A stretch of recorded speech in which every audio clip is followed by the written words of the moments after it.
आज आपण बनवूया गव्हाच्या भरड्याची खीर. त्यासाठी लागणारे साहित्य: गव्हाचा भरडा, किसलेलं खोबरं, ड्रायफ्रूट्स, तूप, गूळ, वेलची पावडर, दूध. तर सर्वप्रथम आपण कढईमध्ये 2 ते 3 चमचे तूप टाकून त्यामध्ये हा गव्हाचा भरडा खमंग वास सुटेपर्यंत परतून घेऊया. त्यामध्ये ड्रायफ्रूट्स टाकून ते पण छान परतून घेऊया. मंद आचेवरती आपल्याला सर्व परतून घ्यायचे आहे. त्यामध्ये 3 ते 4 कप दूध ओतून घ्यायचं आहे.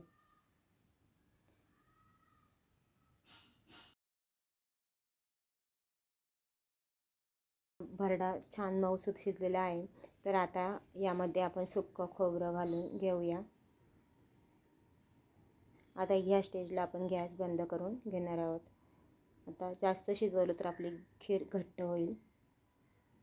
तर आता यामध्ये आपण चवीनुसार गूळ टाकून एकजीव करून घेऊया. आता यामध्ये तुम्ही ड्रायफ्रूट्स, वेलची पावडर टाकून गरमागरम खीर खाण्यासाठी सर्व करू शकता. धन्यवाद रेसिपी पाहिल्याबद्दल.